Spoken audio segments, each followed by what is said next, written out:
In this session, learners will analyze and incorporate the digital generation's preference to network and collaborate simultaneously with others during instruction by completing an integration plan and attribute portfolio entry. Attribute. Digital learners prefer to network and collaborate simultaneously with many others.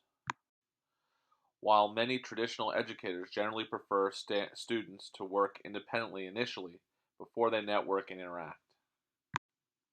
As students, we were often expected, at least in the beginning when new information was being introduced, to work independently of one another. Outside of school, there were really only two ways we were able to immediately communicate with others. Either we did it in person or we did it by phone. Our world was about movies, records, tape recorders, television, telegrams, radio, telephone, cameras, projectors, VCRs, and film strips. Now, think of the digital world. Look at how the list has grown. TVs, computers, YouTube, biotechnology, augmented reality, nanotechnology, memory implants, web movies, streaming video, Bluetooth, tablets, satellite radio, Wi-Fi, digital cameras, smartphones, PlayStation 4s, virtual reality, 3D printing, mashups, Skype, the World Wide Web, blogs, wikis, Twitter, email, Facebook, brain-computer interfaces, Netflix, Wikipedia, cloud technology, texting, big data, video games, robotics, Instagram, and apps. Digital learners have grown up with literally hundreds of different ways to communicate. Cell phones, Facebook, email, texting, blogs, YouTube, Twitter, wikis, Instagram, and much more. Different tools used at different times for different types of communication to different groups. The digital generation use these tools to create. They create a collective intelligence. They use the power of the network for mass collaboration and distributed problem solving.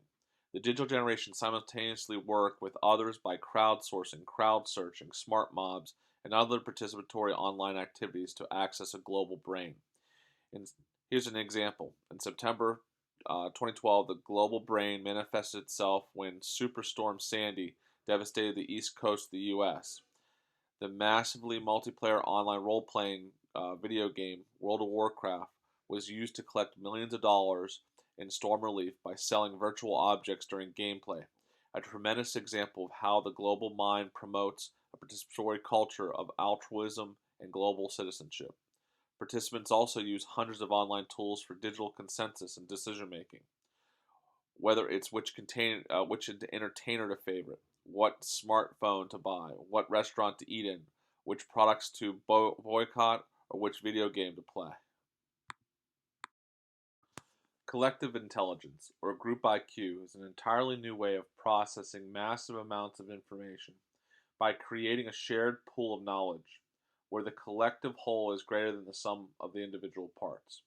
The emergence of global networked intelligence has shifted power and knowledge from the individual to the group because everybody is connected to everyone and everything else. In her critically acclaimed book, It's Complicated, The Social Lives of Networked Teens, author Dana Boyd explains several factors that have led to this dramatic move towards social media by the digital generations.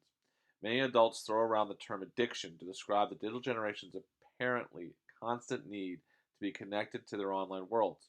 It is important to emphasize that the digital generations are not addicted to online behavior or technology for that matter.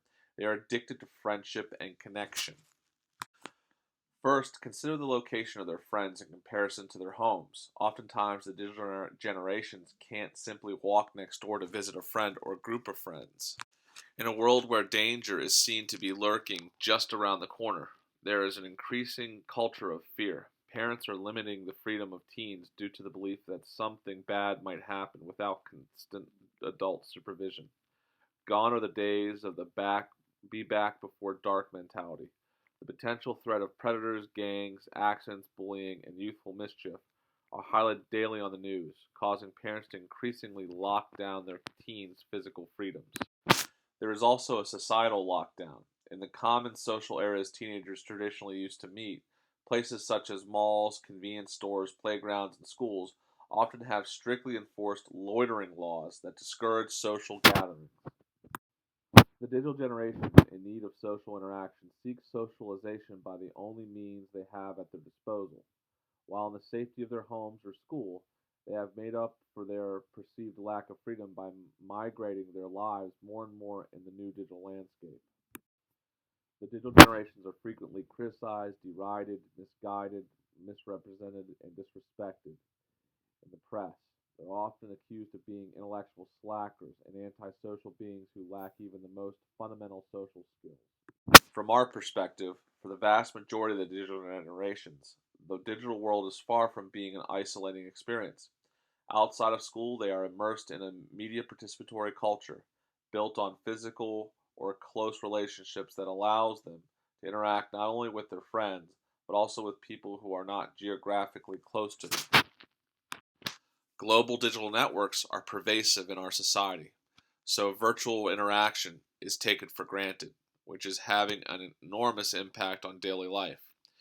Kids seeking information or playing games today are just as likely to interact with, compete against, or collaborate with people from Europe, South America, Africa, the Middle East, or Asia as they are to be interacting with people from their own country.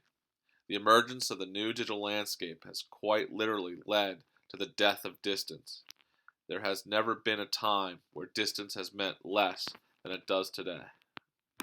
This holds tremendous implications for education. The new digital landscape provides both teachers and students with opportunities to go beyond the physical barriers of the traditional brick and mortar classroom, allowing both digital and non digital experiences to come to life and prevents student learning from being limited to self contained, self constrained physical environments. Take a moment and think about this question. How has the emergence of new digital technologies changed the way that you and your students communicate in and out of the classroom?